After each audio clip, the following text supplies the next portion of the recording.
Dekada 70 ni Luwalhati Bautista.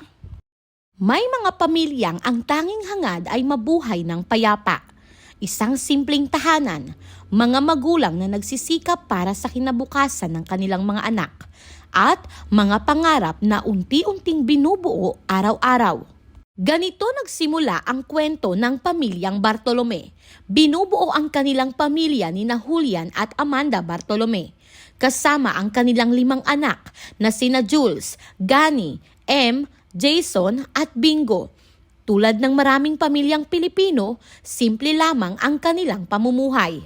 Si Julian ang ama ng tahanan at naniniwalang siya ang dapat manguna sa bawat mahalagang pasya. Samantala, si Amanda ay isang mapagmahal na asawa at ina. Halos buong buhay niya ay inialay sa pag-aalaga sa kanyang pamilya. Para sa kanya, sapat na ang makita niyang ligtas at maayos ang kalagayan ng kanyang asawa at mga anak. Ngunit habang tahimik ang kanilang tahanan, unti-unti namang nagbabago ang takbo ng bansa. Noong dekada 70, ipinatupad ang batas militar.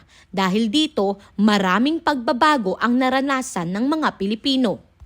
Naging mas mahigpit ang pagpapatupad ng batas at iba-iba rin ang naging pananaw ng mga tao tungkol sa pagbabagong ito. Habang ang ilan ay naniniwalang makabubuti ito sa bansa, mayroon ding nagpahayag ng kanilang pagtutol at ipinaglaban ang kanilang mga paniniwala. Sa simula, tila malayo ang lahat ng ito sa pamilyang Bartolome. Ngunit hindi nagtagal, isa-isang naramdaman ng bawat miyembro ng pamilya ang epekto ng mga pangyayaring nagaganap sa kanilang paligid. Sa 5 magkakapatid, si Jules ang unang nagbago. Habang mas nauunawaan niya ang kalagayan ng lipunan, mas marami rin siyang tanong na nais masagot. Hindi siya kontento sa basta na lamang manood at manahimik. Naniwala siyang may mga bagay na kailangang baguhin. Dahil dito, unti-unti siyang napalapit sa mga kabataang may kapareho niyang adhikain. Hanggang sa dumating ang panahong pinili niyang sumapi sa isang kilusan. Hindi naging madali ang pasyang iyon. Alam niyang maaaring malagay sa panganib ang kanyang buhay. Ngunit para kay Jules, mas mahalagang ipaglaban ang kanyang pinaniniwalaan. Habang nangyayari ito, si Amanda naman ay unti-unting napapansin ang mga pagbabagong nagaganap sa kanyang panganay. Mas madalas itong umalis ng bahay. Mas naging lihim ang kanyang mga kilos. Bilang isang ina, hindi mawala ang kanyang pag-aalala. Hindi man niya lubos na maunawaan ang mga desisyon ni Jules, alam niyang may dahilan ang lahat ng ito. Samantala, pinili naman ni Gani ang ibang landas. Habang abala ang kanyang mga kapatid sa kani-kanilang paninindigan, mas binigyang pansin niya ang pagbuo ng sariling pamilya. Kalaunan ay nanirahan siya sa ibang bansa. Umaasang doon niya matatagpuan ang mas maayos na kinabukasan. Iba rin ang naging paraan ni M sa pagpapahayag ng kanyang paniniwala. Sa halip na humawak ng armas, humawak siya ng panulat. Bilang isang manunulat, ginamit niya ang kanyang talento upang maipahayag ang kanyang saloobin tungkol sa mga nangyayari sa lipunan. Para sa kanya, ang mga salita ay maaari ring maging daan upang magising ang kamalayan ng mga tao. Habang abala ang bawat isa sa kani-kanilang buhay, walang sinuman ang naghanda sa trahedyang darating. Isang araw, isang balita ang tuluyang nagpabago sa buhay ng pamilya Bartolome. Natagpo ang wala ng buhay si Jason. Hindi natukoy kung sino ang may kagagawan sa kanyang pagkamatay at hindi rin agad nakamit ang hustisya para sa kanyang sinapit.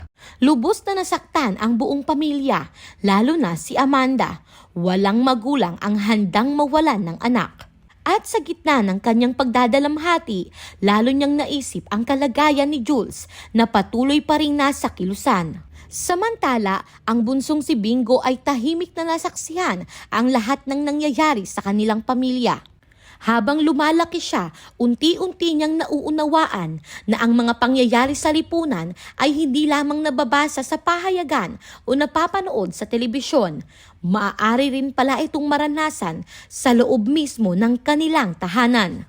Habang isa-isang nahaharap sa pagsubok ang kanyang mga anak, may isa ring taong unti-unting nagbabago, si Amanda. Noong una, sapat na sa kanya ang maging mabuting asawa at mapagmahal na ina.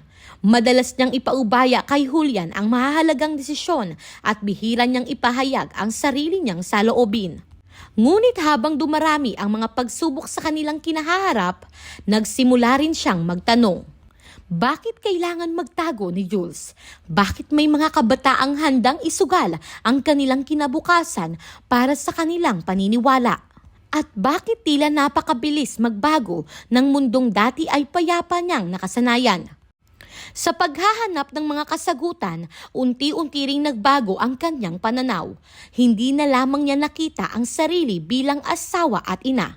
Natutuhan niyang magkaroon ng sariling tinig, unawain ang iba't ibang pananaw at kilalanin ang kanyang sariling halaga bilang isang babae at bilang isang mamamayan. Maging ang relasyon nila ni Julian ay nasubok.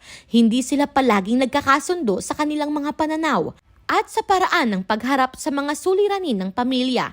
Gayunpaman, pareho pa rin nilang hangad ang kaligtasan at kapakanan ng kanilang mga anak. Mula sa isang babaeng tahimik na sumusunod lamang sa agos ng buhay, naging isa siyang taong may sariling paninindigan at mas malalim na pag-unawa sa lipunan.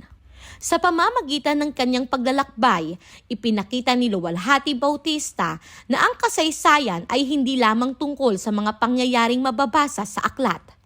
Ito ay tungkol sa mga pamilyang natutong bumangon matapos ang bawat pagsubok, sa mga kabataang nanindigan para sa kanilang paniniwala, at sa mga magulang na patuloy na nagmamahal kahit hindi nila laging nauunawaan ang mga desisyon ng kanilang mga anak.